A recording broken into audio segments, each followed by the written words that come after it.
been in place long before you were born. The tarot spreads in the book help to unravel karmic debts and heal the hidden wounds that may have been impacting your life on a subconscious level. If you've ever wondered why the members of your family and you sometimes do certain things for no reason that can be explained, the exercises in Ancestral Tarot will help you see exactly what started that familial pattern. Laying out a family tree based on Nancy's methods was the most impactful part of the book. Suddenly, I could see how I was more like my family than I had thought. The family pattern spread provided insights to begin healing those parts I didn't like in them or myself. Spreads for past lives, inner child work, and mandalas opened me up in surprising ways. Suddenly, I was feeling good about my bloodline and the new pathways I've created for my own offspring.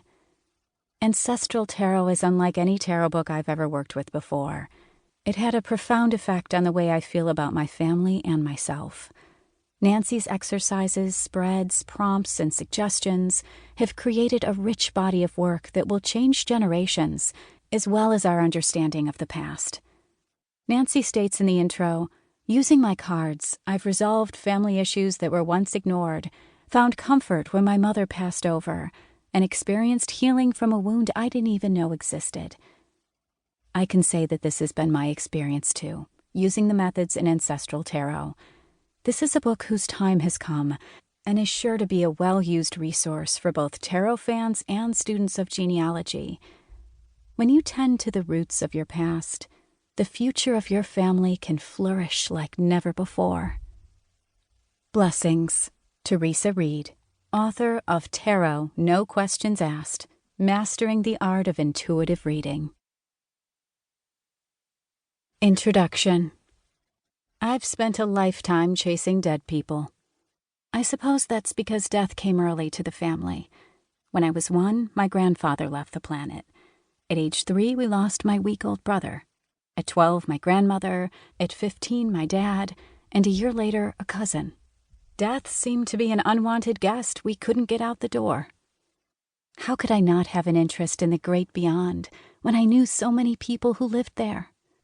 Looking back, I realized that even at a young age, I knew, somehow, that the ancestors were part of a special tribe to which I belonged. As it turns out, I wasn't the only person in the family who was interested in the afterlife. As an adult, I discovered that my grandparents had attended seances during which messages were received from long-gone family.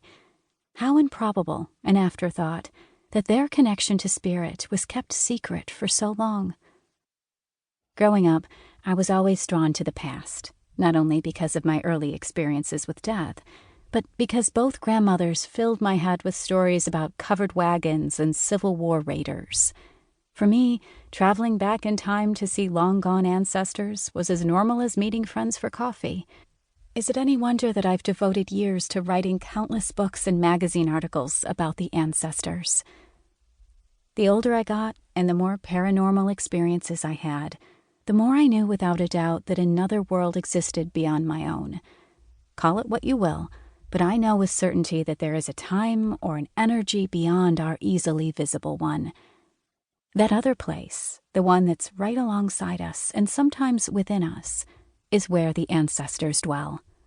That's the world I've been able to touch most of my life, and it's the world I want you to experience firsthand.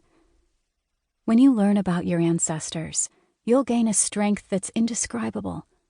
While you may have had hard times with some family when they were still alive, you may have millions more in spirit who are cheering you on. There really is a magic in this work. Part of that magic is that you never know what you're going to discover.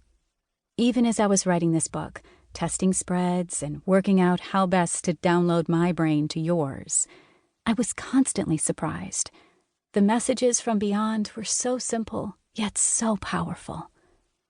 On one occasion, I was testing a spread, trying to understand why one of my grandmothers and I had had such a difficult relationship.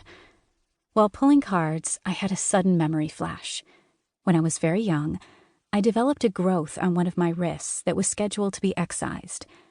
Grandma told me that if I wiped the growth with a used dishcloth, then buried the cloth under the light of the moon, the growth would disappear.